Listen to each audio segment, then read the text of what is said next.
Good afternoon. Here are the statistics for today for coronavirus. The total number of tests undertaken on the island is 4,262. We have had 4,244 tests back, which means there are 18 outstanding tests. There have been 336 confirmed cases, meaning today we have had one new case, and a total active cases is 10. Now, as you are all fully aware, the coronavirus has presented not only a serious and significant health challenge to the island, but also a serious economic and fiscal challenge. 10 weeks ago, we set out to equip the island as best we could to meet the requirements needed to suppress the threat of coronavirus to our health and that of our families. We brought about a number of fiscal support schemes and initiatives designed to provide businesses and individuals with as many options as possible to keep themselves going through this pandemic and to save jobs. Key amongst these initiatives are the Salary Support Scheme and the Manx Earnings Replacement Allowance, and both these schemes were brought forward for an initial period of 12 weeks. Now, we expect that the Salary Support Scheme will pay out around £30 million for the 12-week period, protecting, we estimate, some 11,000 jobs and supporting 1,500 businesses. In a similar vein, we expect that the Manx Earnings Replacement Allowance will pay out some £5 million, supporting some 2,000 individuals on the island. Of course, I'm pleased that recently the suppression of the virus has meant that some sectors of our economy are starting to return to work, and therefore we do expect to see some reduction in the level of claims both for the Salary Support Scheme and the Manx Earnings Replacement Allowance over the coming weeks. Nevertheless, I have to accept that it is far too early at this stage to expect these businesses that are returning to resume normal levels of activity and profitability. And in any case, many of those businesses will have to make up considerable ground, having been closed down for a significant period of time. There are also, of course, today those businesses that are not yet been allowed to open, and the financial pressure on them will continue to grow. It is simply now not right, therefore, that we start to close these schemes down at this present time, and I'm pleased to say that yesterday Tynwald approved the extension of the Salary Support Scheme and the Manx Earnings Replacement Allowance for a further 12 weeks. I very much hope that extending the salary support in this manner will provide a platform for those reopening their businesses to do so successfully, knowing that this vital support mechanism remains with them as they start to adjust to new working arrangements and establish and re-establish their revenue and income streams. I must caution and indeed urge those businesses who are reopening now to seek to move forward as quickly as possible, though. I'm sure that we will all recognise and acknowledge that these support schemes cannot go on indefinitely, and indeed flexibility is now built into the schemes to allow the Treasury to determine when and if support should be curtailed for certain sectors. But to do that, we need data, and we need to be confident that businesses are operating as fairly and equally as possible in the circumstances. We do not have that data yet, and it is right, therefore, that we continue to extend support to protect jobs and the economy. 10 weeks ago, there was a widespread acknowledgement that we needed to think local, act local, and buy local, and the island has responded well over this period. Now we need to keep going with this mantra as our businesses open up. Your support now for local businesses will help stabilise our economy. It will help maintain jobs, and it will create opportunity. Please, I ask, if you are going to spend your money, think local, act local, and buy local. Of course, as we approach the summer season, we'll hope that the virus will remain suppressed and we can open up more of our businesses and industries. Given all the uncertainty, it is likely that many of you may now choose to spend your summer breaks and holidays on the island. A well-planned staycation this year will be an added bonus to the domestic economy, and I know that my colleagues in the Department for Enterprise will be considering how this opportunity can be maximised within the framework of government rules and regulations on coronavirus. Of course, more broadly, the government must also play its part in regaining momentum in our economy. We are working now on developing our plan to push vital government spending programmes forward and assessing how specific support programmes can be delivered to those sectors who may be continuing to struggle. Yesterday, Lawrence Skelly confirmed our plans for high-speed fibre to be rolled out across the island by Manx Telecom, and we need to get on with this as fast as we can. We will review our capital spending programmes now to bring forward relevant and prioritised investment in our key assets and infrastructure. We will re-energise our initiatives to attract businesses to the island, and we will examine our financial support schemes that will be vital in aiding and developing our existing businesses. We will bring all this together in a short to medium term economic strategy, which will be brought before Tynwald at the earliest opportunity. We need to support new business opportunities, help existing businesses adapt business models, and we need to create new jobs. I do not want to underestimate that there is a significant challenge ahead of us. We all know that, but there is no reason not to be optimistic that the island can pull together in bringing our economy back to life. It will be tough, but as much as we have relied on each other to suppress and contain the virus and protect health, we now need to rely on each other to get back to work and to rebuild the economy. At some point, we have to let go of fear and start to embrace the new living and working with coronavirus. However you choose to do that, we need to all play our part in supporting our local economy, supporting local businesses, and supporting local jobs. Thank you very much, and I will now take any questions, starting with Manx Radio and Tim Glover. Good afternoon, Tim. Pastor, my Minister, last Friday you were giving evidence to the Public Accounts Committee, and you said that the overall cost of the schemes was lower than you anticipated. Where does JobSeeker, and you mentioned there over 1,000 jobs have been saved by the support packages, where does JobSeeker's allowance factor into the calculations, as unemployment in April stands at 1,347, a rise just shy of 900 in 2 months, and obviously another cost to bear for government? Yeah, so I mean, combined, so we haven't featured that figure in today's briefing. I focused on the MIRA, the Manx Earnings Replacement Allowance. So we have 2,188 people on MIRA. We have just over 1,300 people on job seekers. They're large numbers, Tim. It's hard to understand at the moment the true relevance of the data until we start to get all our sectors back to work. When we do that, the mist will effectively start to lift, and we'll see the true extent of unemployment and those needing to find new jobs. So it's a figure that we are very conscious of. Clearly you look at these figures with some alarm, but you also have to recognise that as we start to get people back to work, you should see some decline. As things level out, once the sectors are back, once the support schemes start to lift, then we'll get a true feel for how damaged we are, or how much we're going to suffer from an unemployment. Clearly, it would be remiss not to accept that there's going to be higher levels of unemployment.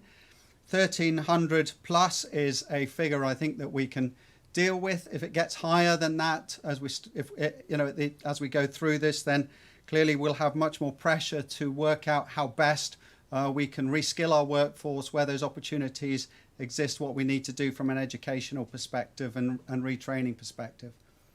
Can I just follow up on this particular question? Is around 900 a figure that you would have expected in the opening 2 months of job losses? Because we all knew there were going to be job losses. It was just too hard to really determine that, Tim. You expected the figure to rise. I mean, 1,300 or so, which is on the job seekers, are not figures that we haven't dealt with previously. In fact, before this government came in, or just as this government came in, or just slightly beforehand, those figures were about 1,300. So, we can deal with that kind of level in terms of, as I said, focusing on new opportunities within the economy, looking at retraining, reskilling. Clearly, as you move up the scale and get further numbers beyond the 2,000 figure up to 2,500, a job becomes much more complex, if you like, and then we need to understand how best to direct government spending, what the government needs to do to create as many opportunities as possible. And can I turn to Douglas Promenade, one of those capital projects? Back in November last year, it was revealed costs for signalling for the track crossing the road at the War Memorial to the single track to the sea terminal were about £1 million, and it wasn't included in the overall scheme budget. We then found out that Geoffrey Robinson at the next strategic meeting wanted the scheme to have the lowest possible costs, even at the risk of compromise to the horse tram service. Well, just following that money, it seems the single track to the sea terminal has been in doubt well before coronavirus appeared. Has Treasury put a big squeeze on the project so it appears to come in as close to budget as possible, even if this is against the original will of Tynwald? No, Treasury has not put a big squeeze on the project. We authorised the budget in the last. We authorised the amounts to expenditure in the last budget, and the Department of Infrastructure are well aware that any overspend that they might incur on this project will need to be found from within their existing plans and projects.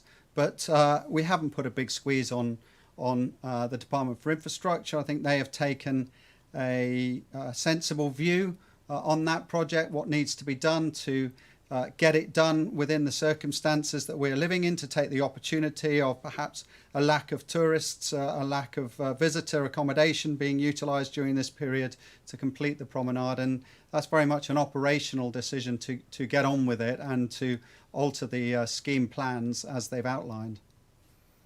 Thank you. Thanks very much, Tim. Energy FM, Chris Cave. Good afternoon, Good Minister. afternoon, Chris. You mentioned the importance of buying local and encourage people to have staycations. The impact this pandemic is going to have on many industries will be severe and long-lasting, not least for the tourism and hospitality trades.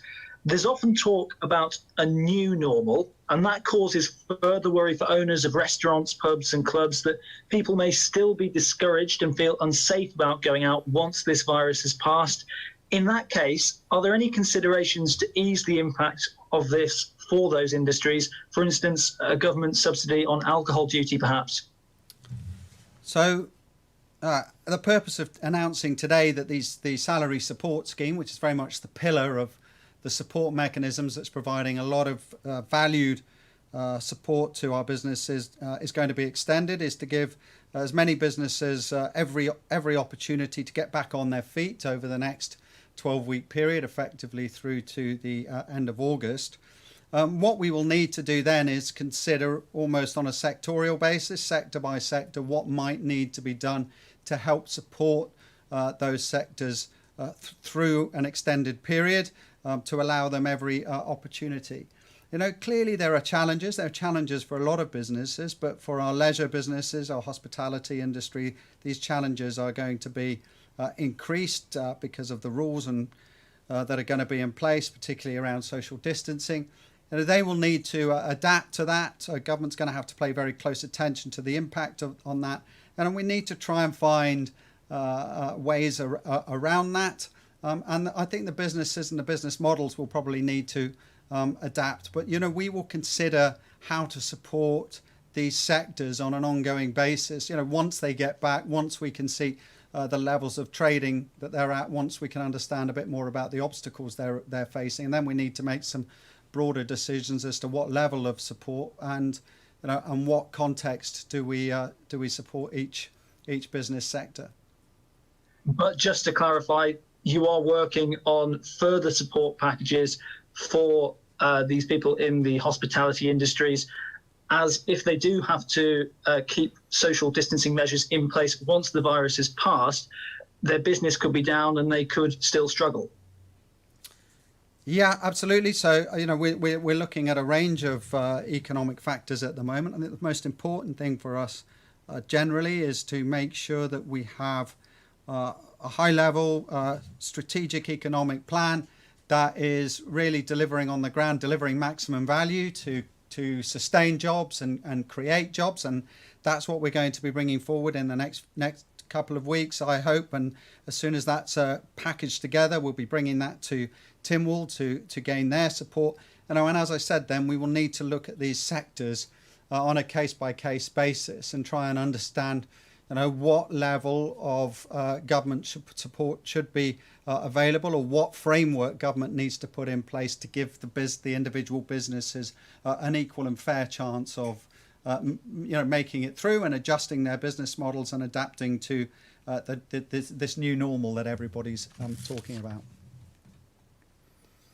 Okay, there was, as has already been said, expected record number of those registered unemployed last month. How quickly do you forecast this number to come down to what are regarded as the usual levels of unemployment, and how do you plan to mobilise the workforce? Well, it's very hard to say where we expect unemployment to be, as I outlined to Tim earlier. We do expect, I think, initially to see people getting back to their jobs, but then, of course, whilst the support system's in place, it may mask to a certain degree what the actual reality is on the ground. Perhaps as those support starts to fall away, as businesses get back on their feet, then we'll get a true picture of the unemployment level. I'm certainly not going to predict where that will be, but suffice to say it will be significantly higher than where we had got it to before this all started. And bear in mind, we'd brought it down to its lowest level for some 20 years. The key then will be to us understanding what we need to do to reskill people, understand where the new opportunities are lying, where businesses are developing business opportunities, and then we will start to understand what we need to do as a government to help facilitate that and to get people back into work. Thank you. Thank you, Chris. So Simon Richardson at Business 365. Good afternoon, Mr. Cannan. Good afternoon, Simon. My first question, government's purchase of the steam packet company, it's looking like an inspired decision at this time. But given the turmoil in the aviation industry and the real possibility that when the crisis ends, we may have virtually no flights between the Isle of Man and the UK, has government reconsidered setting up its own airline to safeguard services, as Guernsey did some years ago?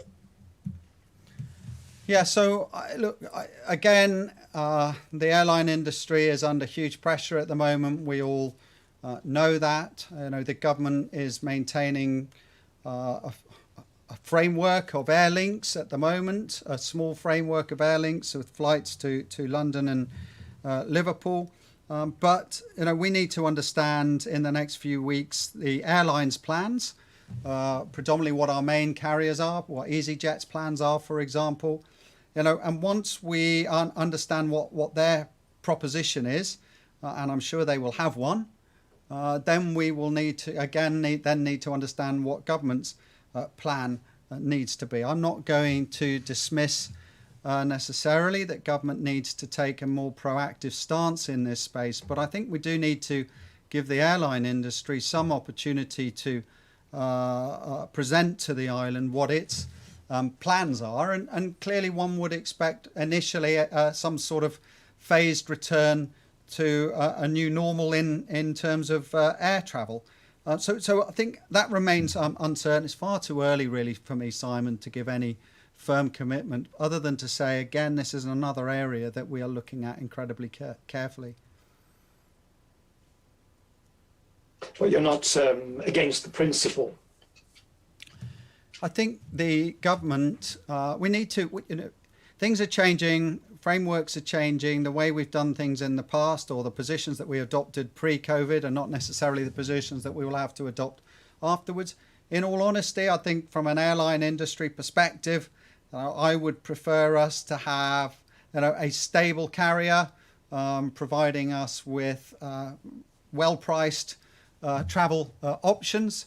And clearly, to balance alongside that, one hopes that our purchase of the steam packet will also prove to be an inspired decision. And I hope that actually, as the future progresses, we understand a bit more about the balance we will need to adopt between sea and air travel and be realistic in our ambitions, I guess, for services to and from the island, certainly in the short to medium term. But given all the uncertainty in the airline industry, given the need for us as an island to maintain our critical transport links to ensure that our people are able to get off the island, that our businesses are able to operate, then clearly, we pay very, very close attention to the options that are opening up in front of us, try and understand a bit more about what framework we will be left with, and we obviously speak closely to the airlines, and if necessary, then government would consider taking a more proactive step if it felt for any reason that the island would not be left with appropriate air links. But it's very early days on that, Simon. Yeah. Okay, thank you. And secondly, is there a figure in the UK's recovery that you have in mind where you would think that you would be satisfied to consider reopening air services and reopening the island internationally? Yeah, we've taken and we've relied a lot on the advice and data that's been coming through and been provided by our healthcare professionals. We are managing, that's very much about border management, that question. We are managing our borders in the most appropriate way, and we have slowly but surely started to understand what we are capable of and what we need to do to have an appropriate system for our residents. I'm sure that that's going to continue to progress in the coming weeks, but I think I would probably leave it at that. I think for me to answer that question, that means really sort of having open borders. And at the moment, we're committed to protecting people's health on the island. We're committed to residents-only travel. We're progressing that, and we're going to continue to progress that in the coming weeks. And again, as we move forward, it'll be something for us to consider what actions the UK, for example, are undertaking, what actions other countries are undertaking. Clearly, we don't want to be left completely out of the loop in terms of accessibility to travel, but we do obviously want to be in a position to ensure that certainly on an ongoing short to medium term basis, we're protecting our own residents living on the island as much as possible. Thank you very much. And finally, Josh Stokes from ITV. Josh.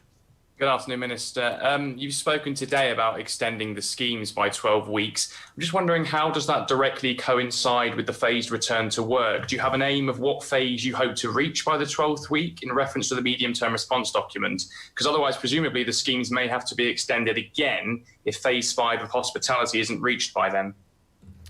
Yeah, there's no definitive timescales. We are doing our best to act with what we can see in front of us, and as it stands today and in the last couple of weeks, we can feel confident that we've suppressed the virus, we've contained it, we've got the right facilities in place, and as I've mentioned many times, the health service is well prepared to deal with anybody who needs to go into the hospital for treatment. So there's no timescales attached. As we're currently progressing, one would feel confident that we are going to get more businesses back to work, and that we're going to do that in a relatively healthy timescale. I certainly would not be expecting outstanding businesses towards the back end of July in terms of return. So one would have expected that the vast majority of our businesses should be back, at least a month before the extension of these schemes, based on the current tracking of the virus and based on the current performance levels. And we should feel at some point you have to take a confident, optimistic approach that actually the island's got this under control. There's very little evidence to say that we shouldn't be optimistic now, that we shouldn't be confident about the situation on the ground, and that we shouldn't be confident that we can get most of, if not all of our businesses back and operating in the next few weeks, rather than wait for the end of these, the period outlined towards the end of these schemes. And presumably, if all those phases do come together, as you say, within the 12 weeks, then the next thing would be borders opening. Look, again, as I've just outlined to Simon, we are very careful with the border situation. Look, the important thing is we've got to progress through this. We've got to work out how to manage the borders effectively. We've got clearly cognizant that residents on this island, whilst everybody wants to be protected, there's also very good reason for people to come to and from the island, whether that's on compassionate grounds, whether that's on commercial grounds, or for whatever other reason. We can't just say sort of lockdown forever. We're managing that. I think we're managing that in a way so that we're becoming more confident, more understanding of what needs to be done. When I think the document talks about borders open, one also has to recognise that we may only have that open to a limited capacity. So that question is very much at the forefront of the Council of Ministers' minds at the moment, about how we manage the border going forward, how we offer the best protection possible to ensure that we don't slip back and allow the virus to come onto the island effectively unnoticed, if you like, as much as possible. Clearly, there's always risk in that. The answer to that is smooth, effective, efficient, proper testing and controls at the border. And as I said, we're working through that. We recognise there's quite a lot of pressure in this area, but we're doing it in our own time in terms of ensuring that we are prepared to protect the island as much as we possibly can.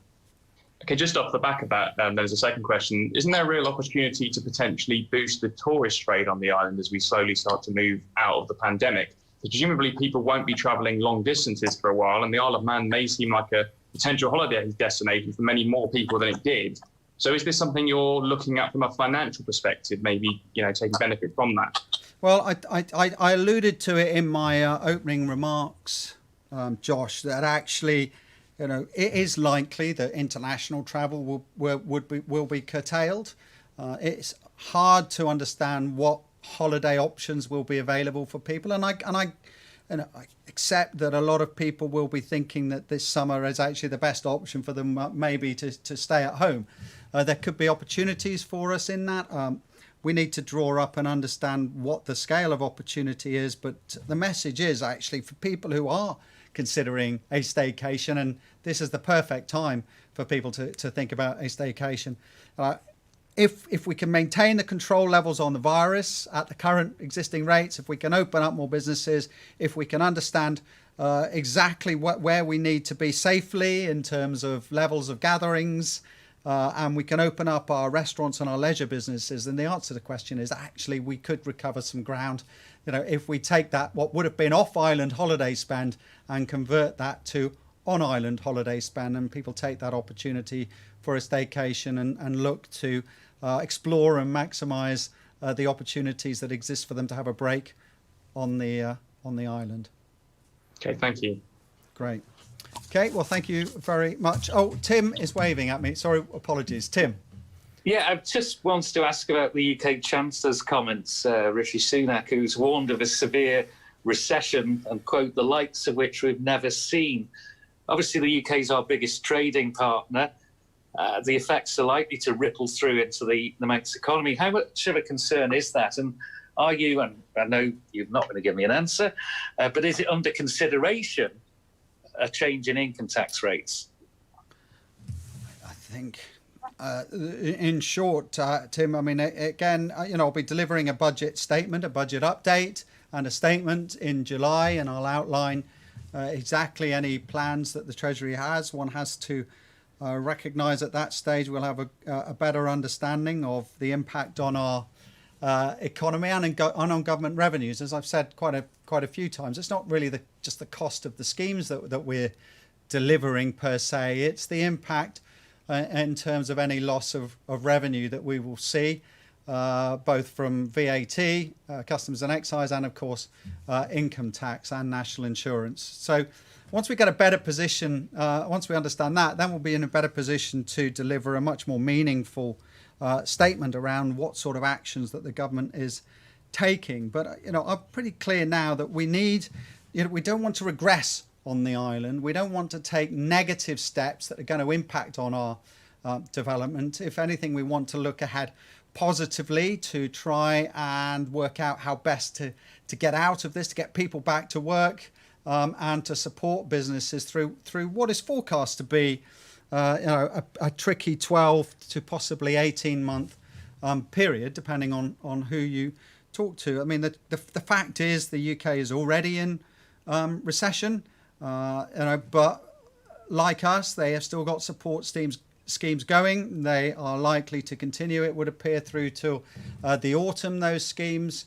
And again, as time moves forward, you begin to get a better understanding of where you're going to see the impacts on this. So, for example, today, I think you saw Rolls-Royce announcing that 9,000 jobs are to go globally.